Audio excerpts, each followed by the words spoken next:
but I'm gonna go volunteer with Habitat for Humanity because I have no task and I have no client calls. Although I do really need to update my Yelp page and my website to add photos because I feel like that's what's deterring people to call. And also it's like new, I just set it up yesterday or the day before yesterday. But I'm gonna go do that right now. Okay, excuse the hair. I'm on my break. And excuse the noise. But look at my hands. Look how friggin' dirty they are. So I just got there, couldn't find somebody to sign me in. So I was talking to the person that's like a contractor setting up scaffolding. And basically he was like, oh yeah, it's my first day. I'm like, huh? Like, is there somebody in charge? And I just walked right in there to the back of the house, and then I just asked the first person that was wearing a staff shirt, and apparently he was the boss. So I signed in and everything, but down to the nitty-gritty, I climbed up on scaffolding up to the second floor and the third floor, and we covered all the gaps with caulking, and then we went and started on the other side to put up shingles. So we have to hand nail the shingles on. Each panel gets like 4 nails. But okay, so we laid shingles up on the roof. The one on the edges need to be hand nailed, and then the one in the middle of the roof can be machine gunned in.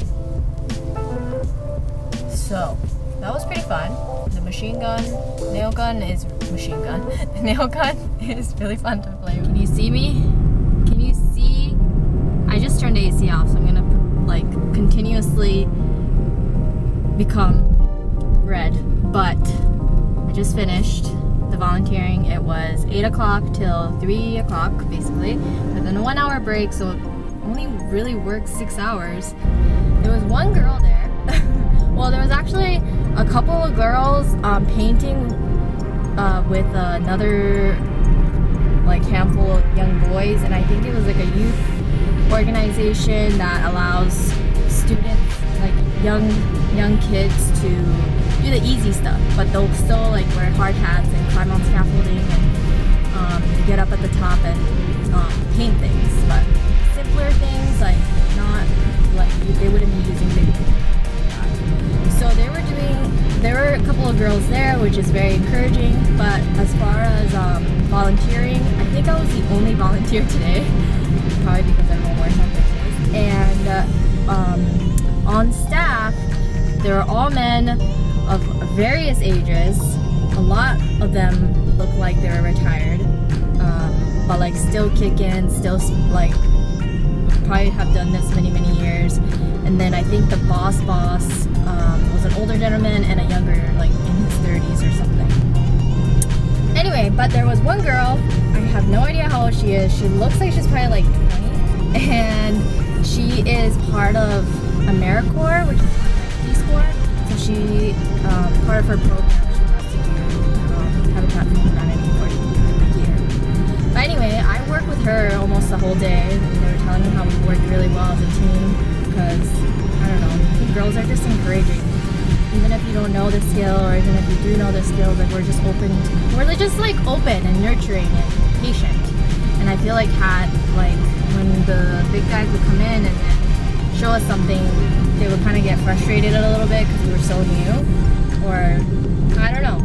But we put up, let me start from the end. So we put caulking on the flange of the new window to install it to the window opening of the stairway. And then before that, we put casing around the already installed window and made sure that the casing had an equal 1/8 of an inch gap on each side, and at the top and the bottom. So we used shims to do that. And then before that, we were doing shingles in the roof. That was like a few hours. We started from the very edge, and I think we made it like maybe 30%, and it started to get hotter and hotter, and they were like, okay, we will do this until lunch, which was like at 11, and then after that we can't come back because we're going to overheat and it's too dangerous. They said that I'm very ahead in the learning curve. I'm not like someone that doesn't know anything, which was very reassuring. And they really wanted me to come back. Obviously, like free skilled labor, of course. But for my benefit, honestly, like I definitely want to go. I don't want to go tomorrow just because that was so hot and that was so hard on my body. And it's not something that I'm gonna do every single day. Like that's not something I can do. But I will do it like maybe a couple times a week if nothing really picks up with the business and I'm not getting jobs on Tasker. Like I might try to do it like all the time to gain a bunch of skills and be like doing things and learning, because I did learn a lot. Like I didn't know how to put on shingles. Like I know what all the little supplies are and what all the tools are now.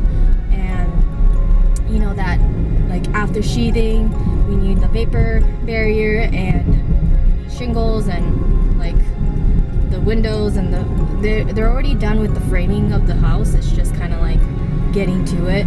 So maybe I'll wait like a couple more days and then come back to it with the installation of plumbing stuff. That would be great. We'll see. I liked it. I really enjoyed it. That was a lot of like free learning that you can't really get working for somebody, just because you just can't. Like I can't commit to a full-time job, but to be able to learn like that, I think it's a wonderful thing to do if you're trying to rack up more skills as a handyman.